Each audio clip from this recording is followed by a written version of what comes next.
When the sun goes down, the stars come out. From deep in the heart of Texas, it's the Star at Night.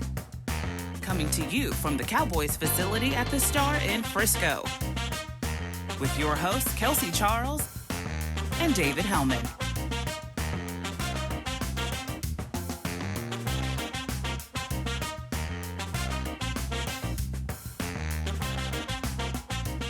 What's up, everyone? Kelsey Charles here, joined by the one and only David Hellman. You are watching the Star at Night. Dave, I don't know about you, but I was a little thrown off yesterday watching NFL football live in the flesh at 2:30 p.m. Central Time in the middle of a workday in the afternoon. It has definitely been a year of firsts, is all I can say. I've never been more confused about what day of the week it is. Like, I only know it's Thursday because we're doing this show, to be honest with you. So, yeah, I'm right there with you. I've just been wildly thrown off about literally everything this year, and none of the most recent developments have helped whatsoever. But I will say it got me thinking about how this year, truly, for better or for worse, we're going to go ahead and talk about some of the better ones, has been a year of firsts, if you will, and some of my personal favorites, if you don't mind humoring me for a moment. I'm going to list off a few of them, if you will.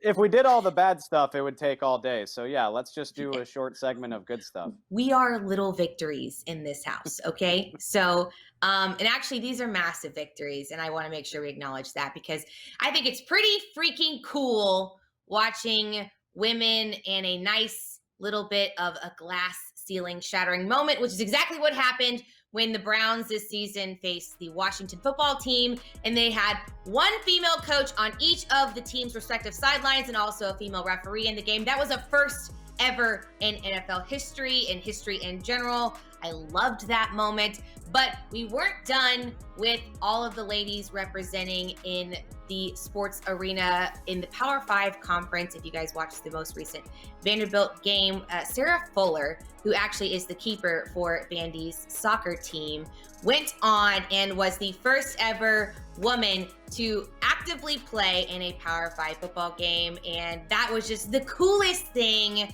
You saw a lot of people around the world just acknowledging what a big moment that was.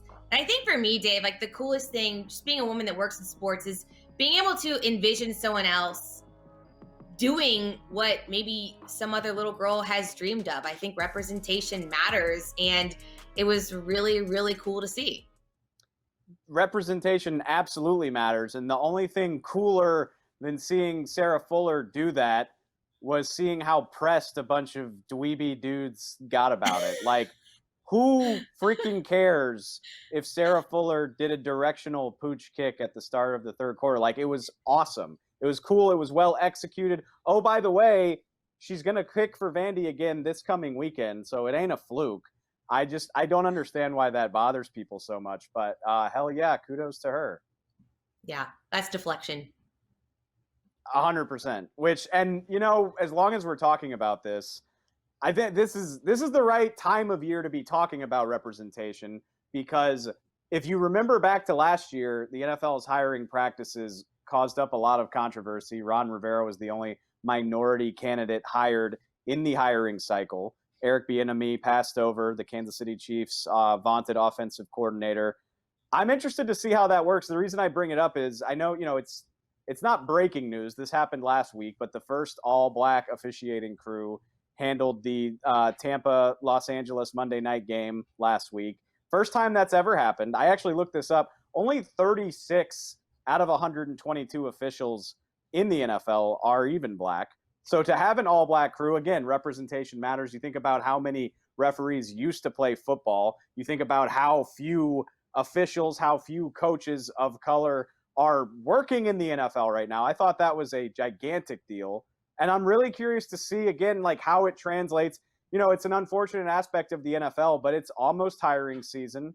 I'm interested to see how that translates this year and whether or not these measures that the NFL is taking to increase representation, whether that takes hold here moving into the future. But I think this is a cool step in the right direction. Yeah, no, I totally agree. And I thought they did a really good job of acknowledging not just what got them there and all the hard work they personally did, but the people and their predecessors that came before them, just the legacy that was left for them to build upon. And that was a really, really, really freaking cool moment. Switching gears though, obviously those are really monumental moments in NFL history and history in general for the sports world. But it was also the first time I did notice, with the Cowboys rearranging their game schedules in light of everything going on with the Ravens and just COVID in general, this team will be playing on a Tuesday night. Not to mention, if you've been watching any football this year, which I'm assuming you have because you're watching this show, it's the first time the NFL has been playing with no fans. And I can't get over the Minnesota game was one that I think of. It's just these moments, these big moments are happening. And with that CeeDee Lamb catch, and then there's literally no reaction. It's just the wildest thing. Wait, I'm over it, if you want me to be honest. I'm over, which we got to be safe. I'm not saying to just be done with that, but I'm over playing sports in empty buildings, to be honest with you. It's just another depressing aspect of this quarantined hell of a year that we're having. And I, for one, am ready to see people freak out over big plays. Although I hate how excited I am that the Cowboys are playing on a Tuesday, because it's the only day of the week. It is the only day of the week that they had never played on before. They've played every other day. Obviously, you got your Monday and your Sunday. They've played on a Wednesday. They've played on a Friday. They've never done this. So we're ticking history. We're checking the box. Love it. I for some reason, I find that exciting, probably because I'm a pathetic dork. Sure. And I'm glad that you said it, not me. So obviously, lots of monumental things, new things happening this year. But we are also doing a lot of learning this season, lots of new developments, and I would say key learnings, if you will. So, Dave, we've got a few of those coming up next. Y'all go ahead and stay with us. Hi guys, Mickey Spagnoli here, and if you want the best analysis on the Dallas Cowboys during the season, join us every day during the week on Mix Shots. We come on at 1:30 on DallasCowboys.com and all the other Dallas Cowboy platforms. I'm on there every day along with Bill Jones and former Cowboys cornerback Everson Walls, who gives us a unique perspective on the team, having played this game and having led this team in interceptions for several years. So don't forget, it's Mix Shots daily, 1:30 on DallasCowboys.com.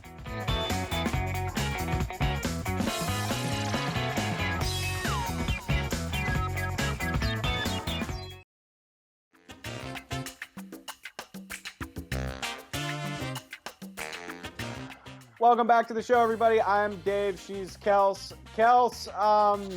We're still a month away from the end of the year, but nobody wants to stay in 2020, right?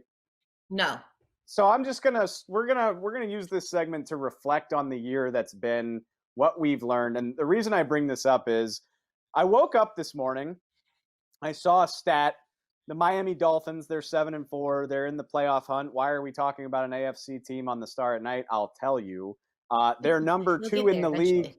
They're number 2 in the league in scoring defense. Just not quickly. Xavier Howard, their Pro Bowl cornerback, I'm working through this, calm down, leads the league in interceptions. And it made me wonder, who is in Miami that is helping make their defense so top-notch? Maybe you might remember him, a guy by the name of Byron Jones. And I'm reflecting, do I need to reevaluate my opinion on coverage versus pressure? If you'll remember, the Cowboys didn't want to keep Byron Jones because he doesn't get interceptions.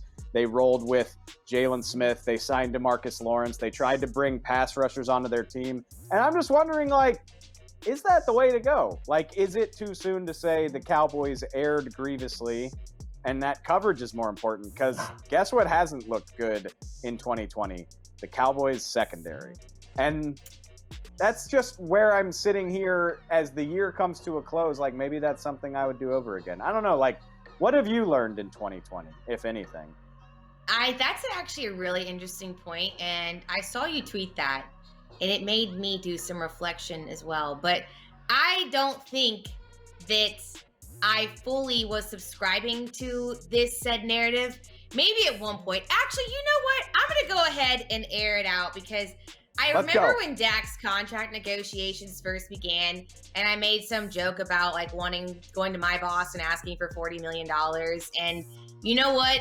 I'm going to go ahead and eat my own words because I love Dak and I always have loved Dak. But if you haven't seen his value after he has departed from this season more than ever, then I don't know what to tell you, because the team literally was 2-3 with him at the helm. It wasn't going amazing, but it's gone even worse now that he's not even on the field. This Dallas Cowboys team has literally only won one game since losing QB1, and they've really only competed in 2. And so if the man isn't showing his value and what he really truly does bring to this team, then I mean, you might need to get your eyes checked or something of the nature. I love your use of the phrase air it out, because if you were trying to air it out against Byron Jones and the Dolphins, you'd have a lot less success than you would against the Dallas Cowboys. So I find it very fitting. Thank you.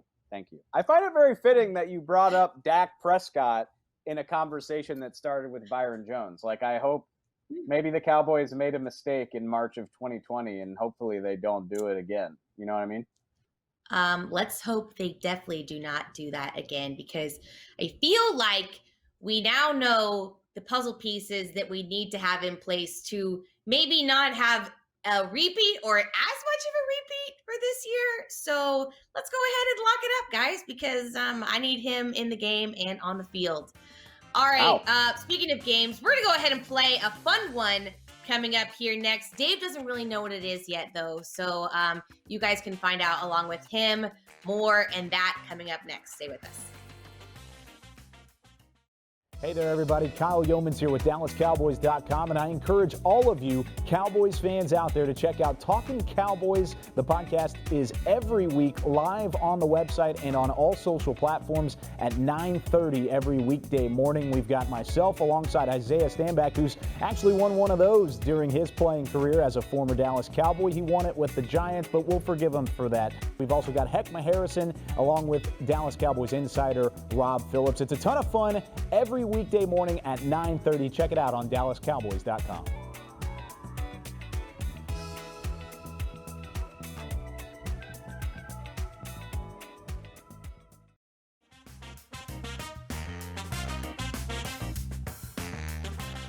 Welcome back. All right, Dave, as promised, I have a really fun game. And by me, I mean producer Caden put one together that I'm going to read off for you. So this is the epitome of me claiming someone else's work. I am in college, and I feel like this is against the rules. It's totally fine. Just roll with it. Are you ready? This is the game we were supposed to play with our interview that fell through. Is that correct? No, it's actually not. It's really not. We're saving that one, though. So. All right, good. Okay. Yeah. No worries. Yeah. All right, so it's 2 truths and a lie. Are you familiar with the concept? I feel like you are. I have Bumble, so yes, I am very familiar with this. Yeah. Fantastic. Hey, ladies. Ladies, find him and swipe him because he is single. All right, so I am going to have something come up on the screen. I'm going to read off all 3 statements. You have to tell me which one is the lie because the other ones are truths. And there is 3 different players that we're going to be playing this with. Are you ready for the first? Yes, I'm ready. All right, producer Caden, hit us. Don't actually hit us. Amari Cooper. All right, so Amari Cooper, his 2 truths and a lie. His high school quarterback was Teddy Bridgewater. He received an offer to play basketball at the University of Florida State, and he was the first rookie in Raiders history to have more than 1,000 yards. Which one's the truth? Which one is the lie? University of Florida State. It's FSU, Caden, for whatever that's worth. I was very confused by that. That's the lie, because that's not even a thing. Actually, that's a great point. Yeah, University of Florida State's not even real. Amari is from Miami, so the Bridgewater thing, damn, it's okay. The third one's definitely true. Like, he was the first Raiders rookie to have 1,000 yards. I feel like him and Teddy were a couple years apart, though. No, maybe. All right, yeah, it's the middle one. It's the middle one because University of Florida State's not real. All right, let's go. Are we correct? Hey! Let's go. He did play basketball in high school, but Florida State gave him an offer for football, not basketball. So there were actually 2 lies in that statement: the name of the school and the actual specificities of the offer. All right. Just roasting our own producer. Next. Let's go. Yeah, producer Cotton. All right, let's hit the next one. What you got? D-Law. All right, DeMarcus Lawrence, 2 truths and a lie. He attended Butler Community College before transferring to Boise State. He was a JUCO kid. All right, number 2, he was second team all MWC in both 2012 and 2013. And his first sack ever was against the Lions, the 2014 playoff game. Dave. He definitely went to community college. I know that, so that's true. I assume the Mountain West stuff is true. Caden's trying to trip me up because he did have a sack in that playoff game of Matt Stafford. But I want to say his first career sack came against Arizona earlier that season when they lost while Tony Romo was hurt. That's my final answer. Okay, let's see. Oh, crap. He was like, first team. Wow. The minutia is really going to trip you up. We are doing poorly comparatively. It's fine. I was so proud of myself. I could have sworn he got a sack in the regular season. I know he only played like 5 games as a rookie because he broke his foot. All right, whatever. That's fine. Just so we're clear, I like to be an A student, and you're really dragging my percentage down. So I'm a C student, so whatever. I don't care. Are we meeting in the middle right now? Is that what's happening? The law of averages? I'm a journalist. Aspiring journalists that might be watching this, grades don't matter, just so you know. Oh, stop. I'm a journalism major too. Do not listen to him, kids. Go to school and perform well. Don't even. Stop poisoning the youth. Give us number 3, please. All right, save us from him. LBE. In his senior year of high school, he won a state championship in both basketball and football. He was a walk-on at Boise State. And out of all of the linebackers at the combine, he had the best vertical jump and short shuttle. He was absolutely not a walk-on. They offered him a scholarship, and I think it was like a somewhat controversial decision because he played 8-man football in high school, but he was offered a scholarship. So yeah. All right, final answer. What? Crap! He was a walk-on?